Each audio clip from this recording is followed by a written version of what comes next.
Comprar um imóvel ou investir em fundos imobiliários? Essa é uma dúvida muito comum entre todos os investidores que divide muitas opiniões. Por isso hoje vou te contar qual é a minha melhor opção e a minha opinião pessoal. Meu nome é Thomas, sou especialista responsável pela plataforma Mundo Invest, plataforma que desenvolvemos para que você, investidor e investidora, tenha cada vez mais acesso a conteúdos de qualidade para você investir cada vez melhor, de maneira simples e prática. Esse é um tema muito polêmico no mercado financeiro. Temos pessoas que sempre defendem comprar imóveis. Geralmente são as pessoas das antigas, como os pais e os avós. Por exemplo, meu avô, até hoje, fala que comprar imóveis é um dos melhores investimentos que ele já fez. Pensa comigo.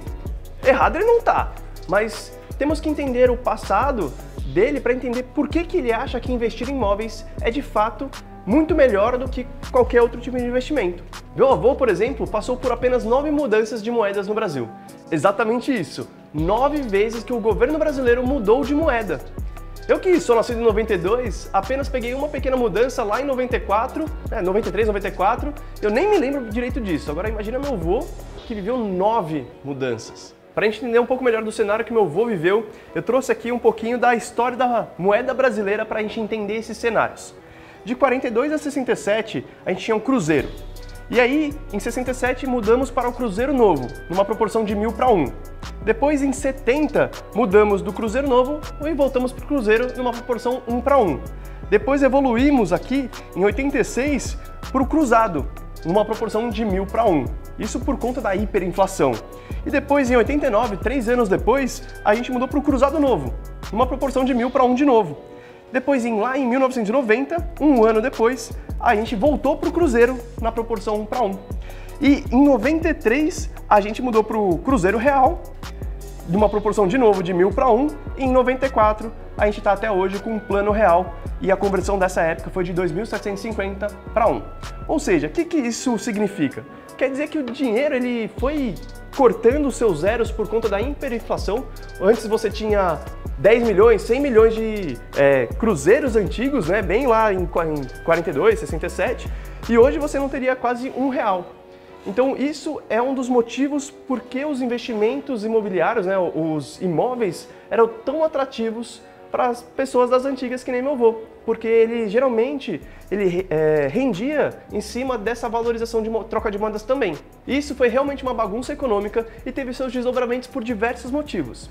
Agora pensa como foi para a população da época. Meu avô conta que foram anos muito difíceis, uma verdadeira lambança financeira. Muitos ficaram a ver navios e simplesmente não entendiam o que estava acontecendo na economia.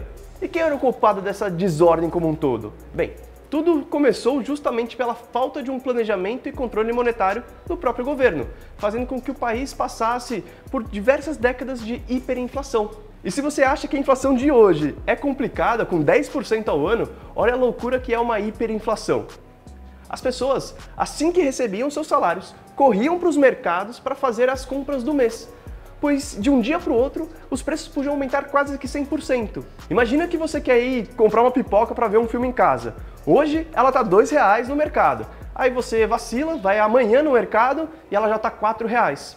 Essa era a realidade do Brasil da década de 60 até meados dos anos 90. E aonde eu quero chegar com esse fato da nossa história? Justamente para entender o que fez com que o meu avô pensasse que investir e comprar e vender e colocar para alugar os imóveis era a única solução de investimentos. A única coisa que acompanhava toda essa maluquice da hiperinflação eram as terras.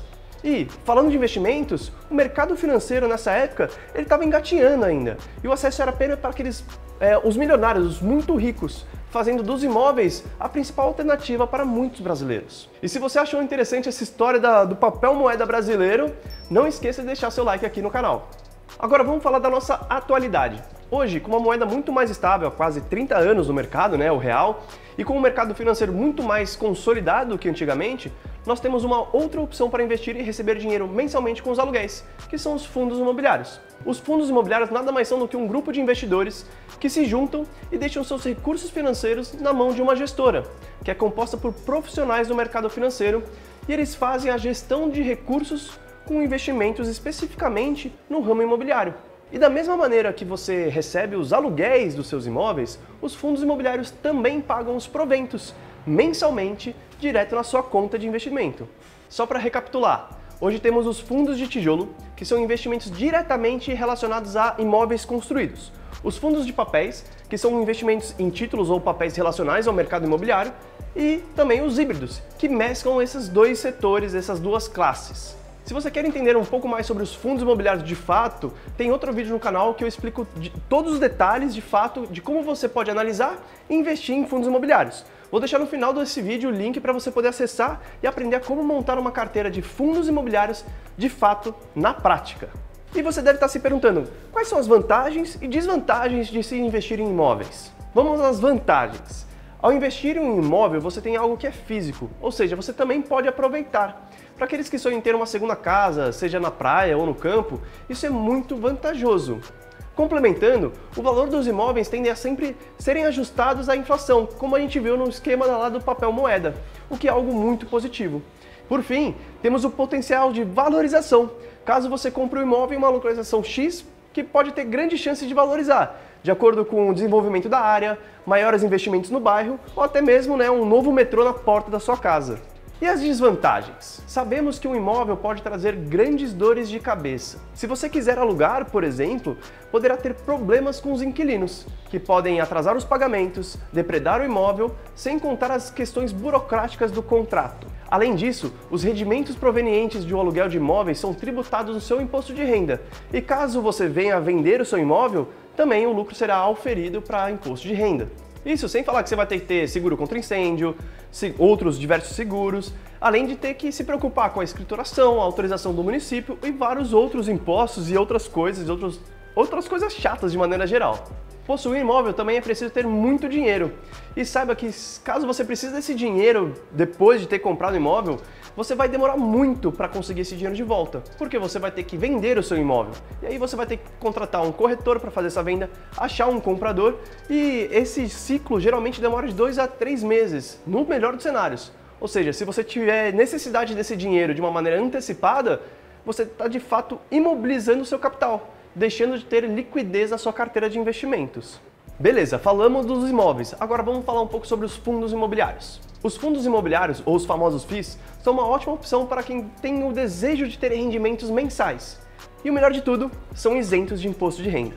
Sim, os dividendos pagos todos os meses não são tributados para as pessoas físicas, ou seja, nós. A única tributação dos fundos imobiliários é, como nos imóveis, na sua venda, somente se você tiver lucro. Então isso é muito interessante, porque você pode ter algumas jogadas tributárias para que você não precise se preocupar com isso lá na frente. Outra grande vantagem dos fundos imobiliários é a falta da dor de cabeça. Tudo fica com a gestora. Então você pode ficar lá, de boa na lagoa, só recebendo os dividendos, que todos os meses os FIIs são obrigados a pagar.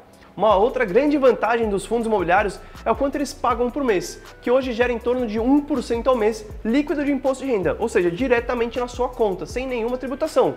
Diferente dos imóveis, que geralmente a média de mercado é de 0,5% ao mês e também tem a tributação de imposto de renda. Levando para a prática aqui em números, se você investisse e comprasse um imóvel de 1 milhão, você receberia em média R$5.000 por mês a ser tributado. Já nos fundos imobiliários, com uma boa carteira diversificada, você consegue em torno de R$10.000 por mês livres de imposto de renda. Por fim, os fundos imobiliários também possuem uma grande regulamentação por parte dos órgãos federais e da CVM, a Comissão de Valores Mobiliários. Ou seja, é muito seguro para nós, investidores comuns, termos acesso às cotas dos fundos imobiliários, diretamente nos nossos aplicativos bancários. E quais são as desvantagens dos fundos imobiliários? Bom, os fundos imobiliários são negociados dentro da Bolsa de Valores brasileira. Ou seja, você consegue acompanhar ali de perto, no seu celular, o quanto as cotas estão oscilando. O problema disso é que você de fato verá a oscilação do valor que você investiu diariamente. Isso é o principal desafio se você não estiver claro que é natural essa oscilação. Um paralelo que eu gosto de fazer aqui é que quando você compra um imóvel, não vem um corretor todo dia e te dá uma oferta da sua casa, do seu apartamento. Só que na Bolsa de Valores, isso acontece a cada segundo. Então você vê de fato várias oportunidades de vendas e compras acontecendo ali, o que faz de fato a cota oscilar. E aí você vê que seu patrimônio está oscilando. Não quer dizer que os imóveis que compõem aquele fundo imobiliário estão oscilando de preço, mas que as pessoas que estão na bolsa de valores estão movimentando o mercado. Diferente de quando você tem um imóvel, que ninguém fica precificando a cada segundo o quanto vale a sua parede, o seu quarto e a sua sala, por exemplo. Outra desvantagem de fundos imobiliários é cair em armadilhas, investindo em fundos que são arriscados ou até mesmo mal geridos, podendo sim perder patrimônio e principalmente a sua capacidade de gerar renda passiva através dos aluguéis. Outra desvantagem é o mar de informações disponíveis na internet que podem gerar uma certa dificuldade para você tomar uma boa decisão. Quando você for comprar um imóvel, você provavelmente levará semanas olhando, visitando, negociando, falando com diversos corretores. No mundo digital, os investidores tendem a achar que o deal, o investimento, ele precisa ser feito muito rápido. Muitas pessoas acabam investindo em coisas que não fazem a mínima ideia do que seja lá dentro daquele pacote do fundo imobiliário. Então relaxa, mercado tem todo dia e hoje não é o último dia que você poderia investir no fundo A, B ou C. Tome seu tempo, procure informações e quando você estiver convicto que aquela é uma boa opção para você, invista. E antes de falar a minha opinião sobre esses investimentos, qual investimento você escolheria? Escreve aqui nos comentários que eu quero saber. Bom, qual é a opinião minha? Qual é a opinião do Thomas? Fundos imobiliários ou imóveis? Diferente de diversos influenciadores por aí, eu não vou te convencer a vender a sua casa, investir em fundos imobiliários e pegar os dividendos e pagar seu aluguel. O que eles não te contam é que, geralmente, eles moram na própria casa, tá? Não moram de aluguel. Então, minha opinião sincera é, toda família deveria ter pelo menos 1 ou 2 imóveis. Isso para ter garantia de patrimônio e estabilidade de vida. A gente não está falando sobre investimento e rentabilidade. Eu mesmo sou a prova viva disso. Hoje eu moro, até ano passado eu morava em apartamento alugado e hoje eu tomei a decisão de ir para um apartamento de família. Isso me traz uma tranquilidade imensa. Para o meu pai também, que eu estou dentro de um apartamento da família, e para a minha família de maneira geral, que eu estou dentro de um patrimônio familiar. Isso quer dizer que eu não vou ter problemas, a família não terá problemas com os inquilinos. Claro que a gente deixa de ter uma fonte de receita, possivelmente, mas a gente não tem dor de cabeça, a gente tem tranquilidade de viver numa boa região, de viver num bom apartamento, e a gente está dentro do patrimônio familiar.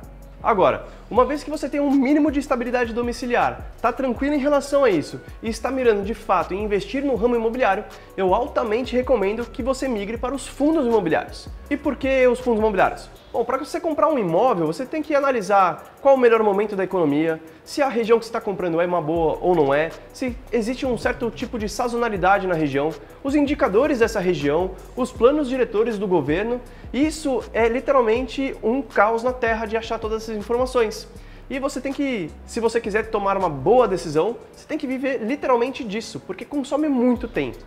Então, se você quer praticidade e facilidade, provavelmente fundos imobiliários é o melhor caminho para você seguir como investimento. E ainda digo mais, se você quiser mais informações sobre fundos imobiliários, você consegue pesquisar na internet diversos indicadores, comparar os fundos que estão aí dentro do mercado financeiro e até seguir as carteiras recomendadas de algumas casas de análise. E claro, você tem que sempre investigar bem para ver se as recomendações são boas. E é claro, você pode contar comigo e toda a nossa equipe do Mundo Invest para montar uma carteira personalizada para você, considerando os seus objetivos e a sua realidade. E se você curtiu os fundos imobiliários, vou deixar 2 vídeos aqui que nossa equipe já produziu. Um deles fala sobre os principais indicadores para você escolher um bom fundo imobiliário e outro é para você montar na prática uma carteira de fundos bem diversificada. Sou o Thomas, bons investimentos e até o próximo vídeo.